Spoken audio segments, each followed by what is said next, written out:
पत्नी ने पति की हत्या कर शव के किए 5 टुकड़े, फिर बेटे को सुनाई ये कहानी। जाने क्यों हैवान बनी ये महिला। हेलो दोस्तों, स्वागत है आप सभी का हमारी एक और नई और सच्ची घटना की वीडियो में। आज की इस वीडियो में हम बात करने वाले हैं उत्तर प्रदेश के पीलीभीत जिले की एक ऐसी महिला की कहानी जिसने अपने ही पति का खून कर दिया, और वो भी बड़ी बेरहमी से। इस कदर बेरहमी से कि पूरा का पूरा इलाका सकते में आ गया। आखिर क्यों इसने अपने पति का खून किया? क्या ये कहीं जमीन जायदाद का चक्कर है, या फिर इसका पति इसे परेशान करता था? आखिर कैसे कोई पत्नी अपने पति के लाश के 5 टुकड़े करके उसे बेरहमी से मार सकती है? अगर आप भी जानना चाहते हैं इन सभी सवालों के जवाब, तो अपनी उंगली को स्किप बटन से दूर रखिए और बने रहिए हमारे साथ इस वीडियो में एंड तक। चलिए इस खौफनाक कहानी की शुरुआत करते हैं यहाँ से। दोस्तों, वैसे तो आजकल आए दिन ऐसे मामले सामने आते रहते हैं कि कभी पति ने पत्नी को धोखा दे दिया, तो कभी पत्नी अपने पति को छोड़कर किसी गैर मर्द के साथ भाग गई। लेकिन हद तो तब हो जाती है जब ऐसी महिलाएं किसी और साथी या कह लीजिए अपने आशिक और प्रेमी की बातों में आकर अपने ही सुहाग को बेरहमी से मार डालती है। इतना ही नहीं, कुछ तो इस हद तक गिर जाती हैं कि अपने पति के शरीर को पूरी तरह से टुकड़ों टुकड़ों में बांट देती हैं। जी हाँ, ये कहानी है उत्तर प्रदेश के पीलीभीत जिले में रहने वाली एक औरत की, जिसने अपने पति के 5 टुकड़े कर दिए, और इससे भी उसका मन नहीं भरा तो उसने इन टुकड़ों को बोरी में भरकर नहर में फेंक दिया ताकि किसी को पता ही ना चले। एक ही रात में उसने अपने आप को विधवा कर लिया और अपने बेटे के सर से उसके बाप का साया छीन लिया। उसके बेटे ने पूछा कि माँ, पापा कहाँ हैं? तो माँ का जवाब था,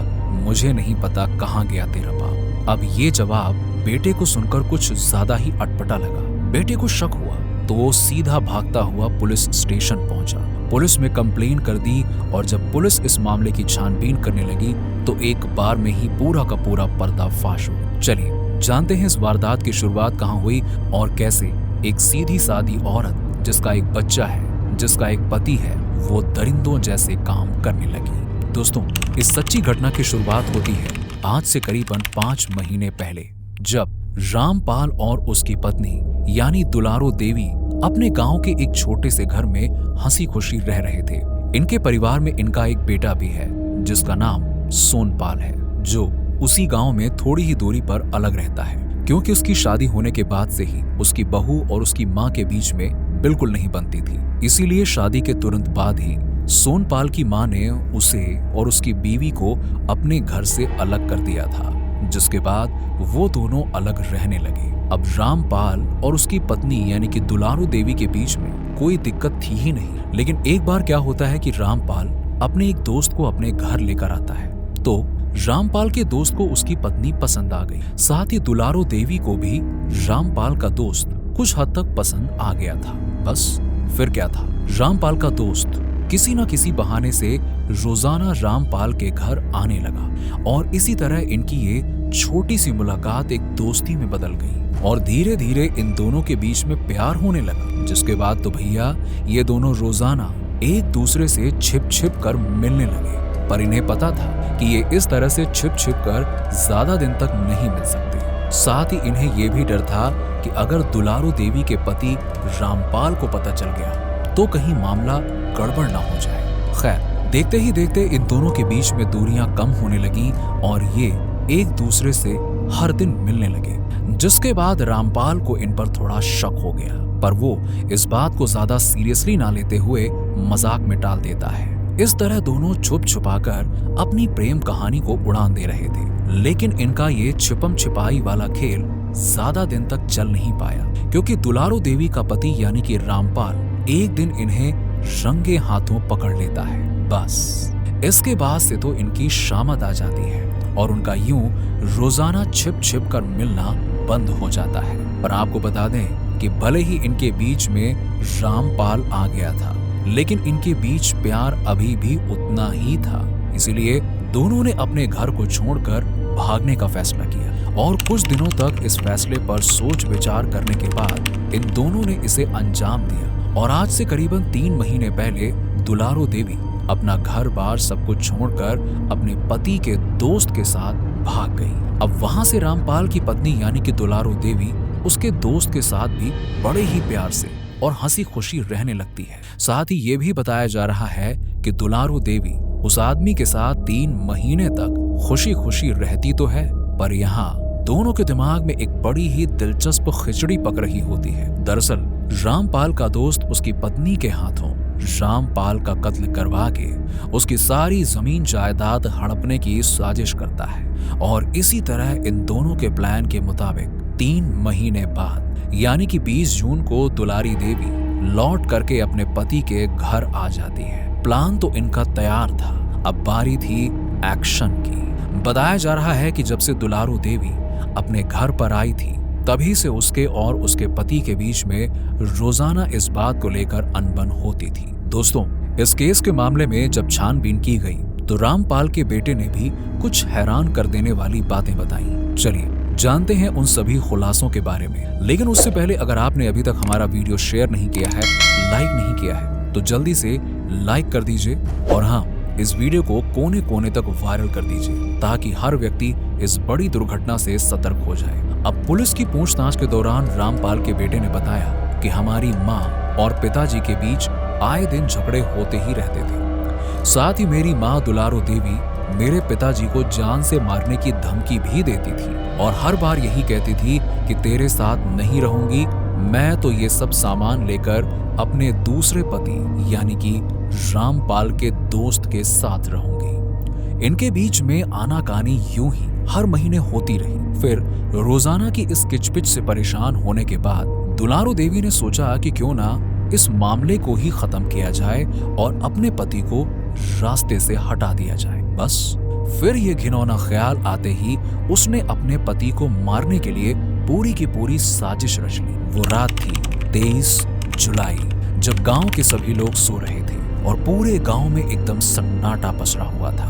वहीं रामपाल भी अपने घर के आंगन में एक चारपाई पर सो रहा था। तभी ये दुलारो देवी रामपाल के बिस्तर के पास जाती है और रामपाल को एक रस्सी की मदद से चारपाई से बांध देती है। फिर एक कुल्हाड़ी को उठाकर सबसे पहले रामपाल के गर्दन पे मार देती है। अब भाई, अब आप ये मत पूछना कि घर में कुल्हाड़ी कहाँ से आई, क्योंकि ये गांव के घर में गैस हो ना हो, घर में कुल्हाड़ी जरूर होती है। चलिए कहानी में वापस आते हैं। अब दुलारो देवी जैसे ही रामपाल को कुल्हाड़ी से मारती है, उसके हाथ पैर कांपने लग जाते हैं। वो घबरा जाता है कि अब क्या करे, और फिर उसके बाद उसके दिमाग में आता है एक और खूनी आइडिया। जी हाँ दोस्तों, वो रामपाल को सिर्फ एक बार ही कुल्हाड़ी मारकर नहीं छोड़ती, बल्कि कुल्हाड़ी से उसके शरीर के 5 टुकड़े भी कर देती है, जिसके बाद उसके शरीर के टुकड़ों को अलग अलग बोरी में भरती है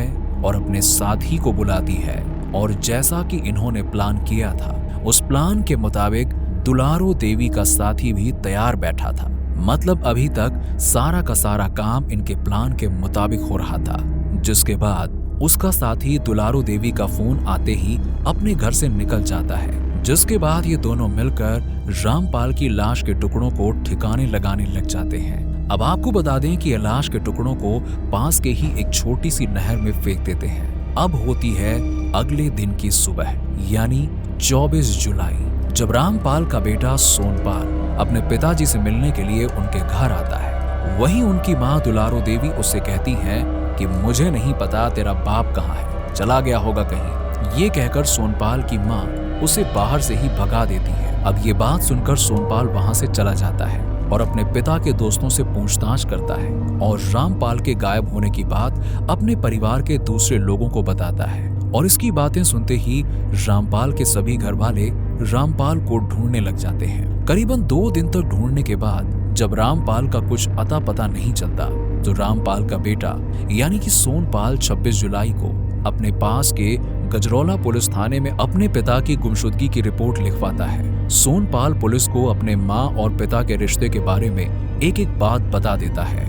उनकी लड़ाई से लेकर रामपाल के दोस्त तक की सारी खबर देता है। और सोनपाल की बात सुनने के बाद पुलिस का पूरा शक दुलारो देवी पर जाता है, जिसके बाद पुलिस अपनी जांच पड़ताल में जुट जाती है और दुलारू देवी को पुलिस थाने बुलाया जाता है। हालांकि शुरुआत में तो दुलारू देवी अपना मुंह जरा भी नहीं खोलती है और जब पुलिस अपने अंदाज में पूछती है तो फिर निकलता है असली सच और दुलारू देवी दनादन बोलना शुरू कर देती है। अपने ही मुंह से अपना पूरा काला चिट्ठा उगल देती है और आखिर में वो अपने पति के हत्या की सारी बातें बता देती है। आइए जरा ये भी जान लेते हैं कि दुलारू देवी ने पुलिस के सामने क्या कबूल किया। पुलिस की पूछताछ के दौरान दुलारू देवी कहती है कि मेरे पति के दोस्त के साथ मेरा अफेयर चल रहा था, जिस वजह से आज से 3 महीने पहले मैं उसके साथ रहने के लिए चली गई और जब मैं 20 जून को वापस आई तो मेरा पति मेरे से रोजाना झगड़ा करता था और इतना ही नहीं, वो मुझे मारता था, पीटता था। इसीलिए मैं इन चीजों से परेशान हो गई और 2 दिन पहले रात के समय मैंने रामपाल को सोते हुए चारपाई से बांध दिया और उसे मार दिया। इसके बाद मैं घबरा गई, जिस वजह से मैंने डरते हुए अपने पति की लाश के 5 टुकड़े कर उन्हें अपने साथी के साथ मिलकर 500 मीटर की दूरी पे बह रही एक नहर में फेंक दिया।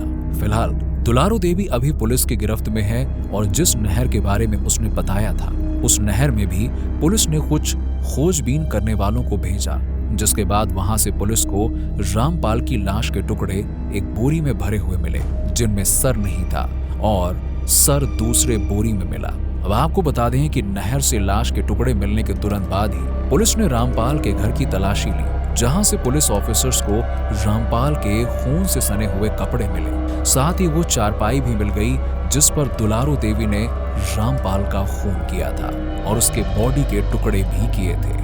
हत्या के बाद रामपाल की बेटी ने क्या बताया? इस पूरे मामले के बाद जब रामपाल की बेटी से न्यूज रिपोर्टर ने बात की तो उन्होंने न्यूज में ये जवाब दिया कि उनकी मां का ये कहना है कि गलती से कुल्हाड़ी लगने की वजह से रामपाल की मौत हुई है, वरना दुलारू देवी उन्हें मारना नहीं चाहती थी। खैर, सच तो सबके सामने है। तो दोस्तों, ये थी आज की दर्द भरी कहानी जो एक पति के साथ बीती, जिसने इस कहानी के हिसाब से तो ईमानदारी से अपना रिश्ता निभाया, जिसने अपने पत्नी से सिर्फ पत्नी धर्म की अपेक्षा की, लेकिन उसे क्या मिला?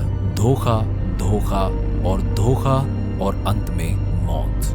फिलहाल इन सभी सबूतों और गवाहों को मद्देनजर रखते हुए पुलिस ने दुलारू को जेल भेज दिया और आगे की जांच पड़ताल भी जारी कि वो इस हत्याकांड में अकेली थी या फिर उसके साथ कोई और भी था।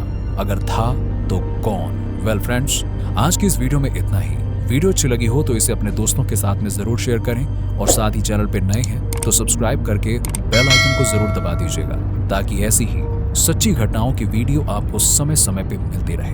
कहानी कैसी लगी कमेंट सेक्शन में जरूर बताइए। मिलेंगे आपसे एक और जुर्म की घटना के साथ। तब तक के लिए बाय बाय, टेक केयर और हाँ, ध्यान रखिए।